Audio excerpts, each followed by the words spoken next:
વિનંતી કરીએ આપણા લોક લાડીલા એવા જ્ઞાતિ અગ્રણી શ્રી વસંતભાઈ ગજેરાને એમના આજના પ્રસંગને અનુરૂપ પ્રાસંગિક શુભેચ્છાઓ માટે ફરી અહીંયા યાદ અપાવીએ શ્રી વસંતભાઈ ગજેરાએ ખોડલધામ ટ્રસ્ટને ₹1,51,51,00,000નું અનુદાન આપ્યું છે। આવા દાતાશ્રીને આપણે વિનંતી કરીએ એમની ભાવનાઓ વ્યક્ત કરવા માટે। શ્રી વસંતભાઈ ગજેરા। આજના જ્ઞાતિ બંધુઓ તેમજ આપણા વડીલ પૂર્વ મુખ્યમંત્રી કેશુભાઈ આરસી ફળદુ સાહેબ અને જેમણે આજે 5 લાખ કરતા પણ વધારે પટેલોને લેવા પટેલને એકઠા કર્યા અને આવું એક મોટું સપનું જેમણે વિચાર્યું છે અને કોટી કોટી વંદન કરવાનું મન થાય છે એવા નરેશભાઈ અને એમની ટીમ જેમણે પાટીદારોની અને ખાસ કરીને ગામડામાં વસતા પટેલોની સ્થિતિ એમણે જોઈ છે।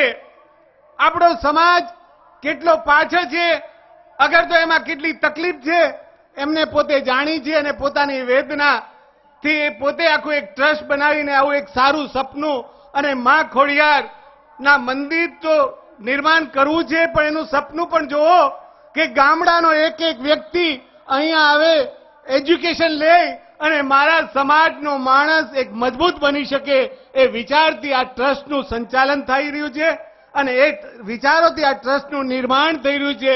તો મારે એટલું જ કહેવું છે મારા જ્ઞાતિબંધીઓને કે એમનું વિચાર છે 2.5 લાખ કરોડ 250 કરોડ અને એક વિશ્વનું એક સારું સપનું વિચારી રહ્યા છે કે આર્થિક જે નબળા હોય સમાજના જે લોકો હોય જેની આર્થિક સ્થિતિ ન સારી હોય એ બાળકો અહીંયા ભણે, એ બાળકોનું ભવિષ્ય બને, એ સમાજનું ભવિષ્ય બને, એ રાષ્ટ્રનું ભવિષ્ય બને, એ રાજ્યનું ભવિષ્ય બને, એ વિચારોથી જ્યારે આગળ વધે છે તો મારે જ્ઞાતિબંધીઓને અપીલ છે કે આપણા સમાજના લાખો લોકો જિલ્લે જિલ્લે તાલુકે રાજ્ય બહાર વિદેશોમાં વસે છે।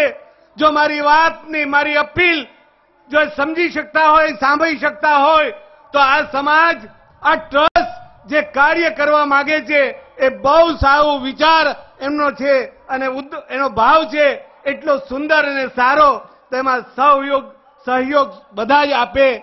હું એ કહેવા માંગુ છું તમારા સમાજ જો તમારે મજબૂત બનાવવો હોય, શક્તિશાળી બનાવવો હોય તો પહેલા તમે તમારા ટાઈમની વેલ્યુ માનો। તમે જેવા ખોટા પૈસાને ખોટો ખર્ચ કરતા હો એમાંથી બહાર નીકળો અને પૂરેપૂરું સમય તમારા બાળકો, તમારા પરિવાર અને તમારા સમય તમારા સમાજ પાછે ફાળવો તો જ આ સમાજ મજબૂત બને, તો જ આપણું રાજ્ય મજબૂત બને, તો જ આપણો દેશ મજબૂત બને, તો જ આપણો સમાજનો વિકાસ થાય અને તો જ જે આ ટ્રસ્ટીઓ જે દિવસ મહેનત કરી અને સમાજના શક્તિશાળી માણસો કદાચ 200, 250, 300 કરોડ રૂપિયા ઉભા પણ કરશે, અહીંયા ભવ્ય ઇમારત પણ ઊભી કરશે, ભવ્ય વ્યવસ્થા પણ ઊભી કરશે, પણ એ વ્યવસ્થા જ્યારે ક્યારે આપણે એને આત્માને સંતોષ મળશે કે આપણે યોગ્ય કામ કરશું તો જય સરદાર, જય હિન્દ, જય ભારત। વિનંતી કરીએ ગુજરાત રાજ્યના પશુપાલન મંત્રી માન્ય શ્રી કનુભાઈ ભાલાળાને તેમના આજના આ પ્રસંગોચિત ઉદ્બોધન માટે।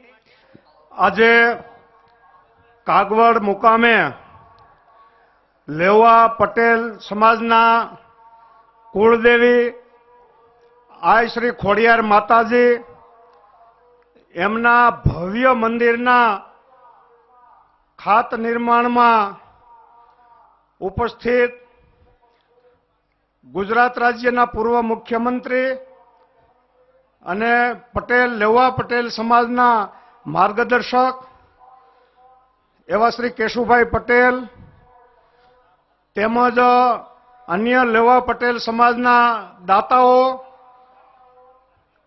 તેમજ દૂર દૂરથી પધારેલા લેવા પટેલના સંઘ સમાજો રાજ્ય બહારથી આવેલા લેવા પટેલના અગ્રણીઓ, ધારાસભ્યો, ભાઈઓ, બહેનો, યુવાન મિત્રો, પત્રકાર મિત્રો,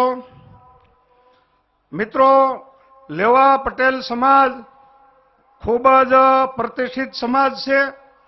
એની આજે આબરૂ આજે ગુજરાત અને હિન્દુસ્તાન બહાર પણ છે. આજે ભવ્ય સંકુલ ખોડિયાર માતાજીનું જ્યાં આકાર લઈ રહ્યું છે મિત્રો, આપણે સૌ સરદાર વલ્લભભાઈના આપણે વંશજો છીએ મિત્રો.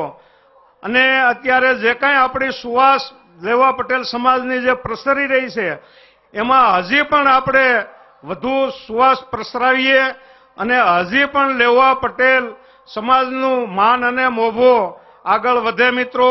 એની આપણે સૌ ચિંતા કરીએ. અને મિત્રો ખાસ કરીને પૈસાની અને આર્થિક સમૃદ્ધિની સાથે સાથે જે વ્યસનો આવી રહ્યા છે યુવા પેઢીઓમાં, મિત્રો ખાસ કરીને આપણા યુવા પેઢી આ વ્યસનોથી દૂર રહે મિત્રો, એની ખાસ જરૂર છે અત્યારે. એવી જ રીતે આપણો લેવા પટેલ સમાજ બેટી બચાવો આંદોલનને મિત્રો એટલું જ સમર્થન આપે અને દીકરીને મિત્રો અવતરવા દે. આપણા લોક કલાકારોએ અને આપણા શાસ્ત્રોએ પણ કીધું છે કે દીકરી તો વહાલનો દરિયો. તો આ લેવા પટેલ સમાજને અત્યારે નિત નવા સગા શોધવા પડે છે, એને બદલે આપણા સમાજમાં જો મળી રહે તો આપણો સમાજ સહી કાયમી લેવા પટેલ તરીકે પ્રસ્થાપિત થાય. અસ્તુ વંદે માતરમ. જય જય ખોડિયાર માતાજી. જય સરદાર.